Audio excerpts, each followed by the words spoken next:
Your emotions are signals, not problems. Ever notice how you play differently when you're angry versus nervous versus excited? Your emotions aren't just in your head, they're changing your performance in real time. Here's what most athletes get wrong. They try to eliminate emotions. Don't be nervous, don't get frustrated, stay calm. But here's the truth, emotions aren't the enemy. Trying to suppress them usually makes things worse. Think about it. When you try not to think about something, what happens? You think about it more. When you try not to be nervous, you become more nervous. So what's the alternative? Understanding that emotions are information. They're signals telling you something about how you're interpreting the situation. Nervousness? That's your body preparing for something important. It means you care. Frustration? That's feedback that your expectations don't match reality right now. It means you want to improve. Anger? That's energy that needs direction. It can fuel intensity or sabotage focus. You choose. The best athletes don't eliminate emotions. They recognize them, understand what they're signaling, and channel them toward performance. Let me give you a framework. Notice, name, navigate. Notice, I'm feeling something right now. Name, this is nervousness, or this is frustration, or this is excitement. Navigate, what does this emotion want me to do? Is that helpful right now? If not, what would be more helpful? This takes 5 seconds, but it shifts you from being controlled by emotions to working with them. Quick note, there's a parent version of this video too. If your parents are watching the Quiet Edge series, have them check it out. Then ask them what they learned. Sometimes the best support comes from parents who understand what you're working on. Opening that conversation can change everything. Here's a question for you. What emotion shows up most often before you compete? Nervousness? Excitement? Pressure?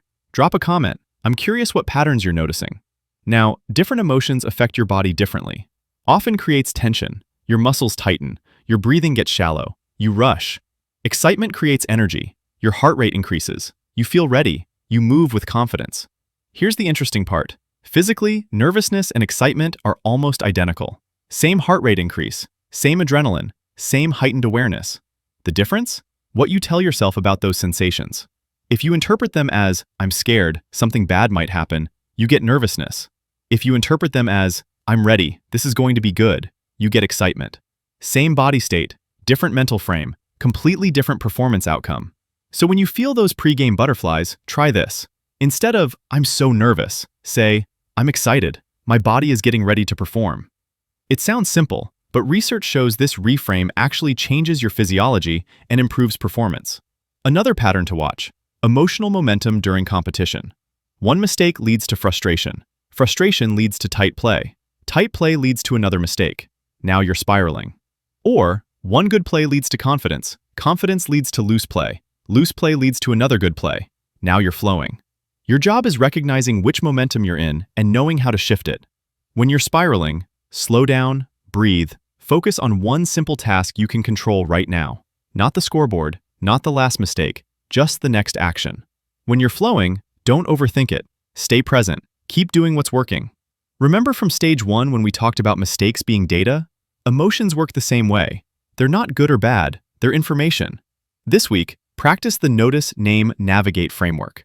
Not just in sports, in school, at home, with friends. Here's what will help. Download the Athlete Listening Guide for this video. It has space to track your emotional patterns, when you feel what triggers different emotions, how they affect your performance. Writing this down makes the patterns visible instead of just swirling in your head. Use the guide for 1 week. Track your emotions. Notice the patterns. Then you'll know exactly what you're working with. The more aware you become, the more control you have. Not control over whether you feel emotions, you're human, you will, but control over what you do with them. Your emotions aren't the problem. Ignoring them is.